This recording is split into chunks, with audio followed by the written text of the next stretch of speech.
enjoy saja. Harus enjoy. Harus enjoy. Jadi saja. nggak pernah marah-marah nih, Pak? Pasti ada. Pasti gitu. ada. Pasti ada. Tapi ini mungkin saya ini orang senior. Senior. Seperti itu. Jangan-jangan udah urutan ke-1 kan, Pak? Iya. Harapan kita seperti itu. Kita akan menemukan jodoh itu. Itu cuma kita menampung daripada.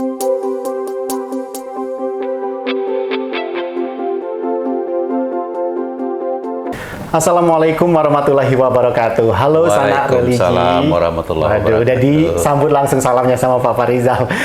Sanak Religi, hari ini kita kembali dalam program Ngobrol Teraktual, sebuah program podcast dari Kanwil Kementerian Agama Provinsi Bengkulu yang dikemas dengan obrolan ringan, namun tetap menyajikan informasi-informasi teraktual untuk Sanak Religi dimanapun Anda berada. Dan hari ini kita sedikit berbeda. Kalau biasanya kita membahas isu-isu hangat, tapi kali ini kita bakal ngobrolin satu bidang di Kanwil Kementerian Agama Provinsi Bengkulu yang mungkin sangat dekat dengan masyarakat, ngurusin masalah nikah, ngurusin masalah bimbingan perkawinan, ngurusin masalah masjid dan lainnya. Tapi banyak masyarakat yang masih awam, bidang apa kira-kira yang ngurusin hal ini di Kanwil Kementerian Agama Provinsi Bengkulu. Dan kebetulan saat ini telah hadir di tengah-tengah kita, hadir bersama saya tentunya Kepala Bidang Urusan Agama Islam. Pas ya Pak ya bidangnya?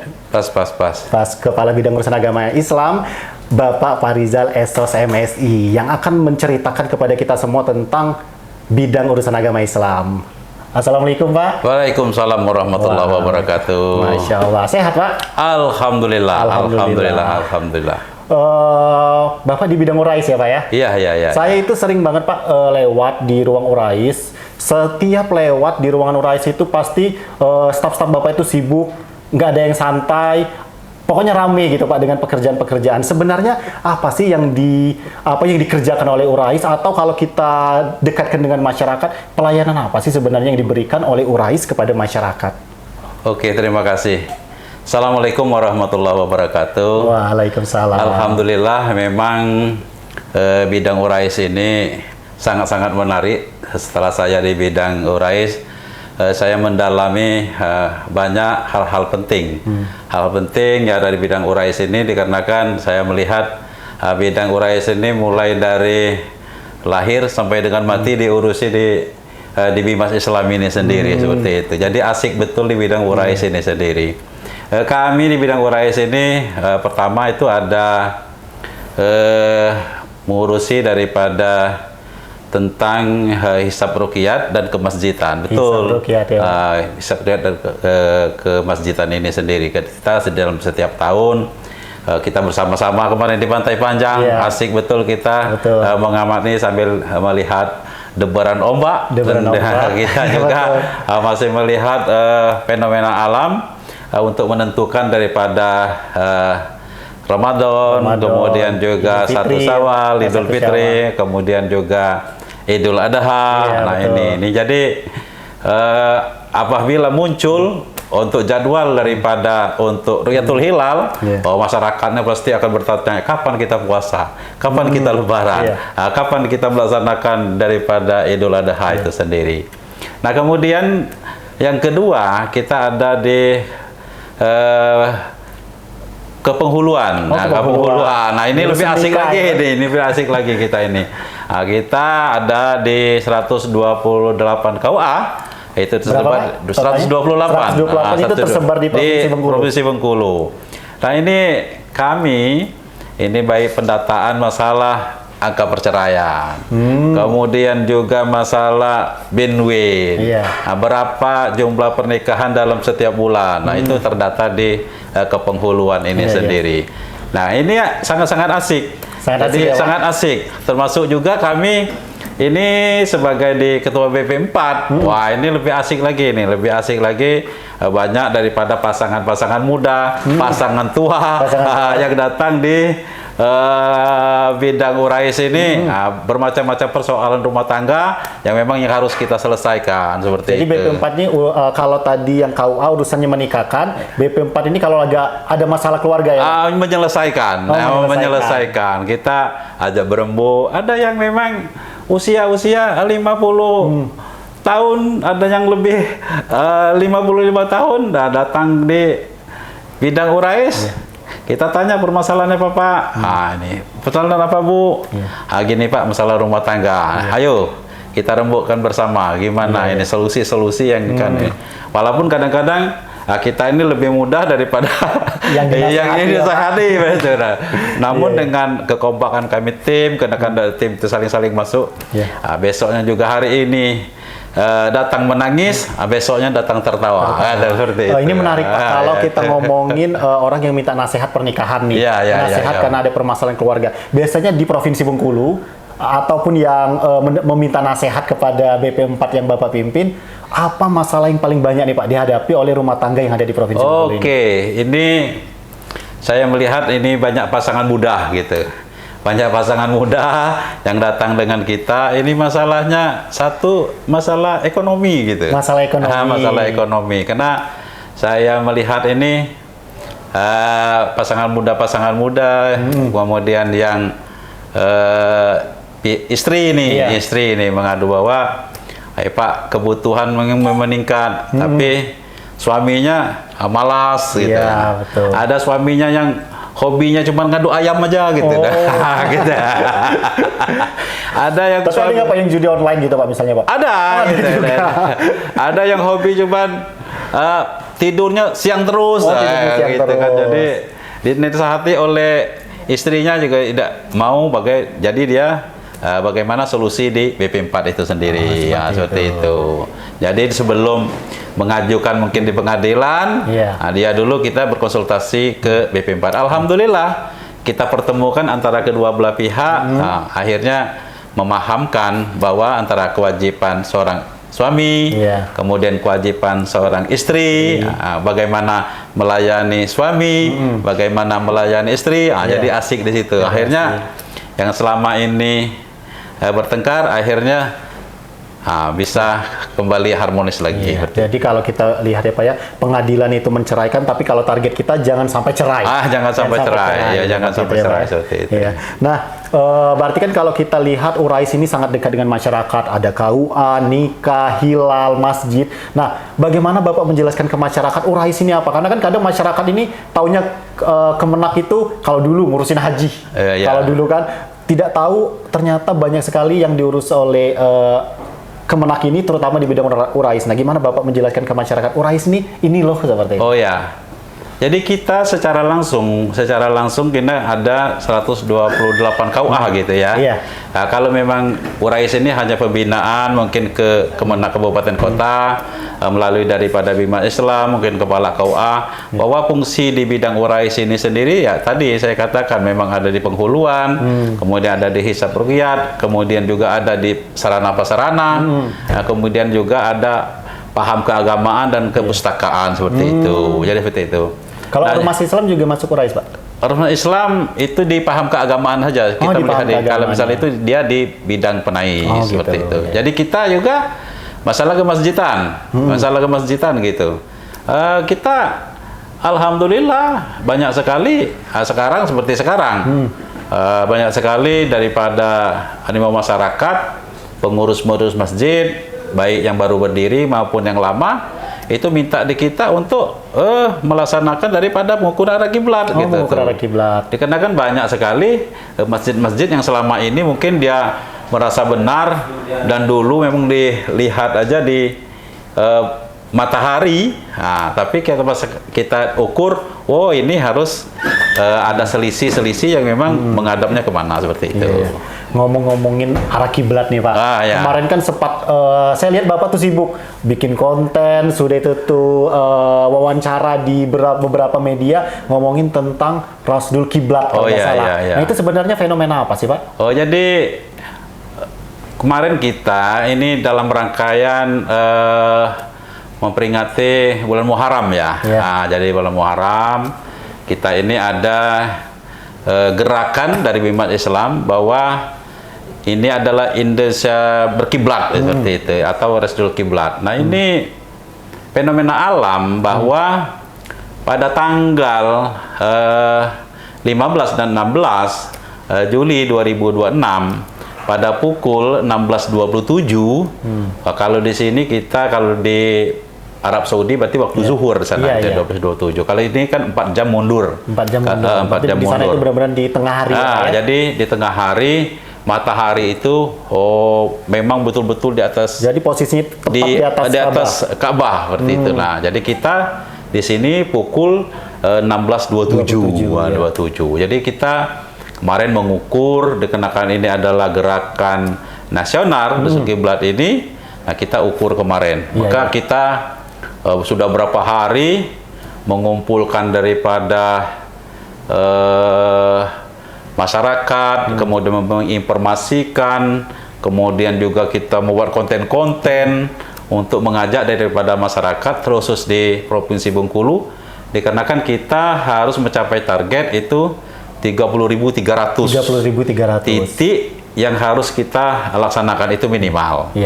Nah, kemudian secara Indonesia itu ada 1.446 titik ya, Pak? Yang di Indonesia ini, ini untuk mendapatkan rekor muri seperti itu. Itu untuk titik verifikasi kiblat itu apa hanya di masjid atau masyarakat secara umum bisa ikut juga, Pak? Jadi gini, jadi kita sudah mengajak masyarakat umum, boleh di rumah, boleh di musola, boleh di masjid, juga pihak perhotelan, juga yang di tempat-tempat umum yang memang untuk pelaksanaan ibadah umat Islam. Nah, itu boleh untuk kita mengukur arah kiblat itu sendiri pada tanggal 15 dan 16. Jadi kami juga mengajak bukan hanya di lingkungan-lingkungan tertentu saja, namun di tempat-tempat umum juga. Misalnya ini sangat unik, misalnya di tempat pemakaman. Tempat pemakaman itu orang mungkin arah kiblatnya kok pemakaman di arah kiblat. Nah, padahal kita kalau memakamkan orang kan, pasti orang di mana arah kiblatnya. Ini sering terlupakan. Terlupakan. Biasanya kalau kita ngomongin kiblat selalu ngomongin masjid. Masjid. Kita lupa dengan tempat pemakaman. Jadi itu ya Sana Religi, bahwa ternyata pengukuran arah kiblat ini sangat penting. Benar seperti kata Pak Farizal tadi, urusan dari bidang urais ini bukan cuma ngurusin orang yang masih hidup, ternyata orang yang udah meninggal pun ngurusin. Ini buktinya Rosdul Kiblat seperti itu. Asiknya di bidang urais. Dan kalau kita ngomongin fenomena matahari di atas Ka'bah tadi, Pak. Apakah itu setiap tahun ada atau cuman misalnya ada periodenya beberapa tahun sekali gitu, Pak? Ini kadang-kadang memang setiap tahun ada. Cuman hanya tanggalnya kapan. Kita ada pelaksanaan itu, ada pengumuman dari Dirjen Bima Islam kapan pelaksanaan itu. Macam tahun kemarin juga ada di hari-hari apa, kemudian di jam-jam berapa, seperti itu. Dalam setiap tahunnya itu berbeda, juga berbeda. Mungkin macam tahun ini kita di 16-27 di bulan Juli. Mungkin kalau tahun depan mungkin bisa aja di bulan, karena ini memaju, mungkin di bulan Juni gitu, seperti itu. Jadi Sana Religi, buat yang ketinggalan di tahun ini mengukur arah kiblat secara mandiri, bisa tuh tahun depan untuk mengukur arah kiblat secara mandiri nanti. Tapi biar tahu kapan waktunya, harus sering-sering pantau Instagram ataupun media sosial dari Kanwil, atau boleh nih nanti jalan ke Kanwil untuk konsultasi dengan bidang lain.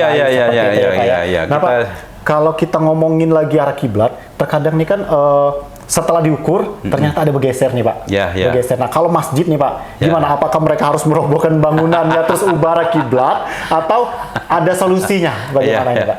Jadi memang betul, kita ada yang pengurus masjid ini, walaupun dia masjidnya itu merasa yakin gitu bahwa ini adalah memang arah kiblat, tapi ada juga sebagian pengurus masjid ini mau mengukur ulang gitu, seperti itu. Jadi kalaupun posisi daripada misalnya sejadahnya gitu, kita ukur sejadahnya ini. Nah, kemudian letak masjidnya sudah menghadap betul, katanya betul seperti itu. Kita tidak akan merobohkan itu tempat di masjidnya. Misalnya kan ada ruang tertentu untuk imam biasanya itu. Nah, kita tidak, cuman hanya menggeser daripada letak mungkin sejadahnya saja seperti itu. Jadi kita posisikan sejadahnya itu supaya memang betul-betul menghadap daripada kiblat. Gitu. Jadi kita alat yang digunakan baik teodolit maupun daripada pengukuran secara manual, dan itu juga kita lakukan seperti itu. Jadi banyak sekali masjid-masjid memang seperti yang di masjid yang di saya saja itu yang di lingkungan saya seperti itu. Jadi kami kemarin pas selama ini itu merasa betul gitu. Jadi kami tim dari bidang Urais itu memang mengukur itu. Nah, kita tidak merubah daripada dan meroboh daripada gedung itu, tapi hanya sajadah, kemudian karpetnya saja yang kita posisikan, kita garis dan kita sesuaikan ke arah kiblat. Nah, seperti itu. Oh gitu. Jadi buat sana religi yang mungkin sering nih ketika ke masjid kok sejadahnya miring agak miring. Jadi jangan ragu, jangan bingung karena memang itu sudah disesuaikan dengan arah kiblat yang sudah diukur, sudah diukur dan dikalibrasikan. Nah, sekarang saya ingin sedikit keluar dari urusan kantor nih, Pak.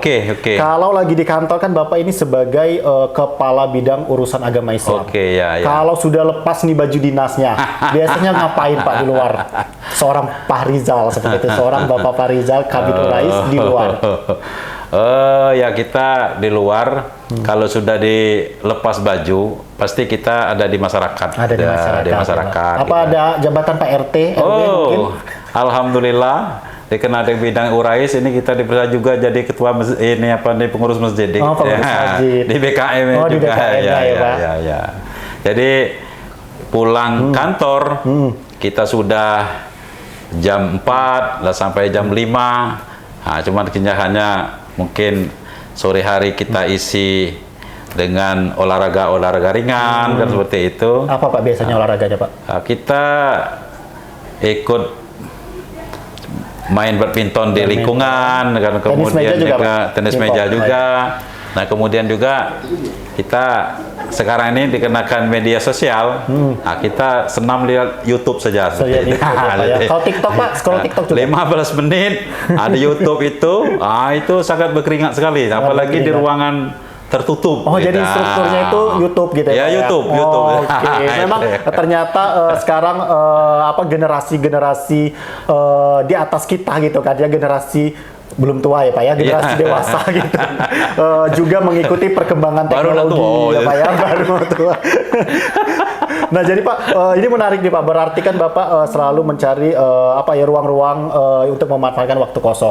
Tapi kan kadang Pak, kalau kami sebagai staf nih Pak, sering melihat seorang pimpinan itu ketika lagi suntuk dengan pekerjaan, bawaannya itu pengen marah-marah terus. Nah, kalau Bapak bagaimana mengendalikan emosi ketika lagi suntuk pekerjaan biar nggak marah-marah nih ke stafnya, atau ketika pulang nggak marah-marah nih sama keluarga, gimana Pak mengendalikannya? Alhamdulillah, saya menganggap pekerjaan itu kita harus enjoy saja. Harus enjoy. Jadi nggak pernah marah-marah nih Pak? Pasti ada. Pasti ada. Tapi kita tidak boleh harus mengungkapkan kemarahan itu. Begini. Saya di bidang Urais, saya itu menganggap itu adalah mitra, kawan, dan itu adalah kita anggap dia sejajar seperti itu. Nah, jadi saya sering berguyon, mengobrol sama-sama gitu di bidang Urais untuk memecahkan suatu masalah seperti itu. Jadi kemudian juga ajak berembuk bagaimana memecahkan satu masalah. Seperti kita ini di masalah di Rasul Kiblat ini sendiri. Nah, itu kan kita tuntutan banyak sekali sampai mencapai 3.300 gitu. Kan gitu, 3.300. Berpikirnya bagaimana Pak Kanwil, bagaimana itu Pak Kabid supaya mencapai target segitu gitu. Jadi kami juga mengadakan rapat di bidang Urais, bagaimana solusi gitu. Bagaimana solusi untuk memenuhi daripada target ini, jangan sampai kita tertinggal dari provinsi-provinsi lain. Kalau nggak salah kita posisi kedua terbanyak. Iya, alhamdulillah hari ini kita sudah mencapai 19.141 kalau nggak salah itu. Nah ini. Maaf, 20.100. Wah, udah lebih tinggi lagi dari 20.100. Jadi kita setiap hari sampai dengan hari ini, dikarenakan ini adalah hari terakhir juga masuk dari IP dan juga masuk harus diupload di masing-masing link kemarin. Nah, kita sampai dengan hari ini itu 20.100. Jadi keantusiasan, kami juga bergerak ke hotel-hotel, kita bergerak juga di madrasah-madrasah, kemudian di Masjid Salim, kemudian di masjid. Nah, kita ajak seluruhnya, dan itu memang penekanan juga dari Bapak Kanwil, support dari Bapak Kanwil kepada Kemenak, kemudian kepada penghulu, kepada penyuluh yang tersebar di kita. Dikarenakan kita ada 606 itu penghulu dan penyuluh, baik PNS maupun non PNS, dan itu kita ajak untuk memenuhi daripada target itu sendiri. Alhamdulillah. Walaupun ini sudah 20.000 dari 33.300, kita melihat list yang ada di Indonesia, ya Bengkulu itu di urutan kedua seperti itu. Jangan-jangan udah urutan ke-1 kan, Pak? Ya, harapan kita seperti itu. Kita akan mengalahkan daripada provinsi-provinsi yang lain. Kalaupun memang kita di Provinsi Bengkulu ini sebenarnya kabupaten jadi Jawa Barat aja satu ini untuk provinsi, kalaupun mengikuti daripada mengisi link, kita sudah tertinggal jauh seperti itu. Namun alhamdulillah kemarin kita banyak yang masuk dari kami dari daerah-daerah ini, pengurus masjidnya, woi Pak, kami sudah ngukur ini, mantap ini, sudah bagus ini. Nah, jadi inilah urusan di bidang URAIS itu. Luar biasa ya, Pak. Ya. Berarti ada kebanggaan ya Pak ya sebagai kepala bidang dan membantu umat gitu dalam dalam menentukan arah kiblat. Ini kan ibadah penting juga ya, Pak ya. Iya, betul. Nah, Bapak sudah kalau kita melihat perjalanan Bapak di Kementerian Agama, Bapak sudah berapa lama Pak jadi ASN Kementerian Agama? Kalau kita hitung, Pak. Ini mungkin saya ini orang senior. Kalau Papi, ini si Edra ini belum lahir. Belum lahir, Pak, Bapak dari Kemenak. Iya, belum lahir Pak Arsuk. Itu baru-baru ininya. Jadi kita ini mulai dari, saya diangkat tahun 97 kan. 97. Kalau dihitung saya baru 5 tahun tuh Pak. Nah itu. Baru usia 5 tahun. Jadi banyak sekali pergantian negara pimpinan, itu kan sudah kita merasakan. Dikarenakan saya diangkat di Kanwil sampai sekarang, itu dipercayakan masih, alhamdulillah masih di Kanwil seperti itu. Nah, selama dari tahun 97 sampai hari ini 2026, apa pelajaran terpenting atau apa yang bisa Bapak ambil lah dari Kemenak ini sehingga Bapak itu bangga menjadi ASN Kemenak seperti itu?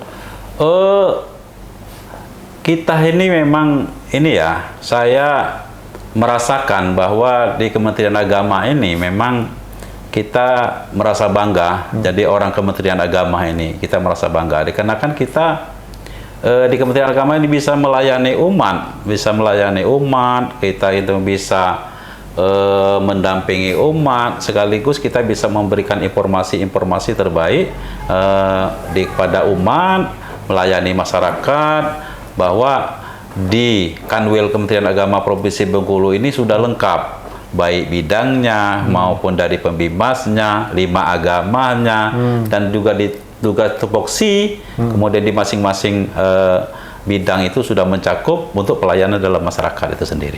Jadi kalau ada kata masyarakat ataupun banyak orang menjuluki itu, kita itu bukan cuma ngurusin dunia tapi juga ngurusin akhirat. Iya.